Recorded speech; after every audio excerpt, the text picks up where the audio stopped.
আর আমি আপনাদেরকে বলি 15টা ইউনিয়ন আপনারা আপনাদের অফিস আওয়ারে আপনাদের কোনো নাগরিকের সাথে দুর্ব্যবহার করবেন না, কোনো নাগরিকের সাথে দুর্ব্যবহার করবেন না। প্রচুর পরিমাণ নারীদের অভিযোগ আছে, ওনারা যখন যায় আপনারা ওনাদের সাথে কথাও বলেন না, এবং ওনারা যখন যায় আপনারা ভয়াবহ রকমের দুর্ব্যবহার করেন। অনুরোধ করব আপনারা দুর্ব্যবহার করবেন না, কারণ সে আপনার কাছে প্রত্যেক দিন যায় না, এবং সেটা বিপদে পড়লেই কিন্তু আপনার কাছে যায়।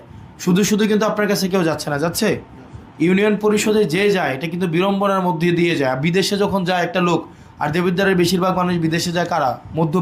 একদম নিম্ন আয়ের মানুষগুলো যায়, মধ্যপ্রাচ্যের যে মানুষগুলো যায়, তো তারা কিন্তু একটা ক্রাইসিস মোমেন্টে যায়।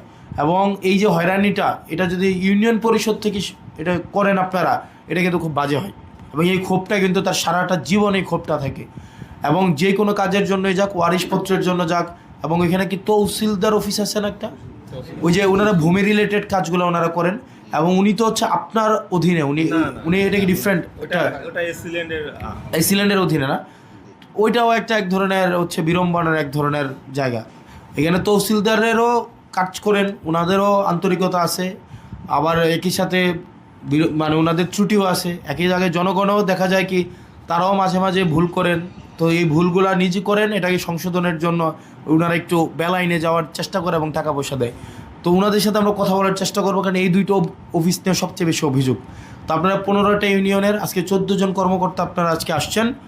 আপনার আজকে থেকে যা হয়েছে এতদিন হয়েছে, শুধু আপনার পুরা দেবিদ্বারে সেবা কতটুকু নিশ্চিত হচ্ছে না হচ্ছে, এটা কিন্তু সিংহভাগ নির্ভর করে আপনারা ইউনিয়ন সচিব বা প্রশাসনিক কর্মকর্তা যারা আছেন তাদের মাধ্যমেই। সেজন্য আপনাদেরকে বলবো, আপনারা যদি কোনো প্রশাসনিক জটিলতা বা কোনো মেম্বার বা চেয়ারম্যান আপনাদেরকে হয়রানি করে, সেক্ষেত্রে আপনারা সংশ্লিষ্ট রিপোর্টিং পার্সন যিনি আপনারা আছেন ইউনো মহোদয়, আপনি ওনাকে জানাবেন যে উক্ত ভদ্রলোক বা উনি নিয়মের বাইরে আমাকে কাজ করতে বাধ্য করছে। জাফরগঞ্জ ইউনিয়নের জাহিদ চেয়ারম্যান একদিন অফিস করেন, রাজামেহের ইউনিয়নে চেয়ারম্যান আসেন না, চেয়ারম্যান নাই, প্রশাসনিক কর্মকর্তা দেওয়া হয়েছে।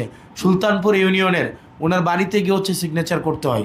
তো জনগণ তো তাদেরকে ভোট দিছে এটার জন্য না, ভোটের জন্য। তো ভোটের সময় তো মানুষের কাছে গিয়ে বলছে একদম যে নিজের পায়জামার ফিতা দিয়ে মশারি টাঙাই দেবে, এরকমও তো বলে নাই।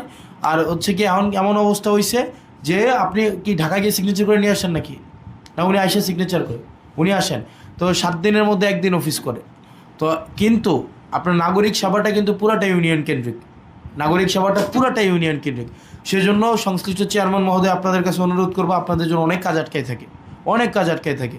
তো আমরা যদি সবাই সবার টাস্ক যদি যথাযথভাবে না করি, তাইলে কিন্তু দেখেন মানুষের জনবিড়ম্বনা তৈরি হবে, আর জনবিড়ম্বনা তৈরির থেকেই কিন্তু ক্ষোভ তৈরি হবে আপনাদের উপরে, এবং ক্ষোভ থেকেই যত অভিযোগ তৈরি হয়, এবং আপনারা যেটা করেন সেটা কিন্তু অভিযোগ আসে। আর সাধারণ নাগরিক যারা আছেন তাদের কাছেও হচ্ছে তাদেরও কিছু রেসপন্সিবিলিটি ঘাটতি আছে। যেমন দেখা যায় যে আপনার যেটা ইনু মহোদয় যথাযথভাবে বললেন, দেখা যায় জন্ম নিবন্ধনের বয়স 16, গিয়ে হঠাৎ করে মনে হয় বিদেশে যাবে, এটাকে 22 বানাইতে চায়, 24 বানাইতে চায়।